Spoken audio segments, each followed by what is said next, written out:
Okay, today's message is for tall people. Spirit is funny. When I asked for my guides to come in, Quan Yin was like, boo! She just showed up big and strong and tall. And I asked, who is this for? And tall people kept coming. I was like, really? Okay, I guess it's for tall people. Spirit, I love you. Okay, so those of you who are tall out there, sometimes it's as though you hold back from the outside world about your full truth, but inside you are deeply knowing.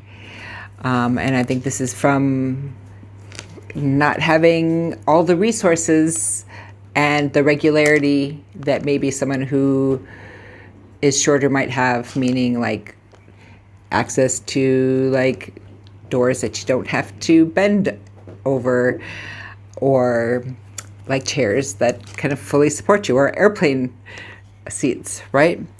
But there's an inner knowing, there's a deep inner knowing that comes as a tall person because you are here for a purpose.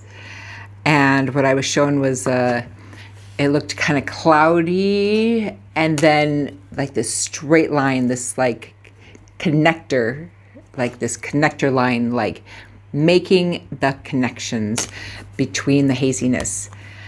This is one of your purposes, and this is maybe something that you are noticing in your activity now, is this ability to cut through the fogginess and to make the big connections. This could be in like a job related, meaning like maybe scientific research, or like being a manager and just connecting the dots between people or between customers and clients. This sort of kind of situation. Or it could also be internal within yourself, like connecting the dots. Because what is life but to know ourselves, right? This is our purpose. And we can think we have a job to do, we have things to learn, but the real learning is to learn who we are. And so as we make connections within ourselves, this is where our soul purpose becomes fulfilled. And the challenges are in the expression of the action. So even though there may be the inner knowing, the action part, the putting it out into the world, can feel very intimidating. And sometimes we might feel challenges about that, and maybe fearful, or maybe talk too much because we don't know exactly what to say. But this is where the lessons are. And don't worry, you're going to keep getting the lessons over and over again, so you have the opportunity to refine those skills.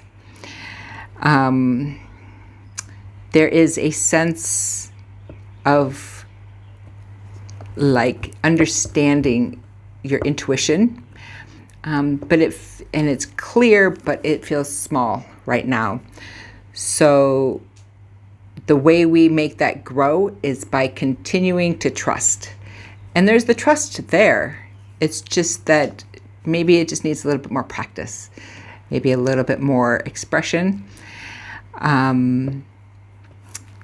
And the connection to source, whatever you call that source, God, spirit, love, whatever way, science, whatever way that you have of connecting to what is bigger than you, is growing. The pendulum started out small at first, but then it started to get bigger and bigger slowly. Like, this is part of the journey. Like, as you learn to put your yourself, your connections that you are inherently understanding into the world, with the expression, which are the challenges, that intuition is given the opportunity to be confirmed over and over, and then that gives it strength, so it grows. And also the connection to source is on an active path. So right now, there's a certain groundedness that you have, which is a gift. This is the gift. If you can be grounded, it's okay. You can handle everything else. I always say start with the bottom, and your first chakra is grounded. So that means you're doing something right, whether that's eating well, sleeping well, walking in the grass, getting enough exercise, this sort of thing. So, okay, tall person, let that expression move through you. It may feel uncomfortable, but it's going to keep coming back. So just face it. Just keep turning towards it. And the more you turn towards it, the easier it becomes. And the less often you're going to have to do that. Okay. Thank you very much. I'm Sarah, and I read the chakras.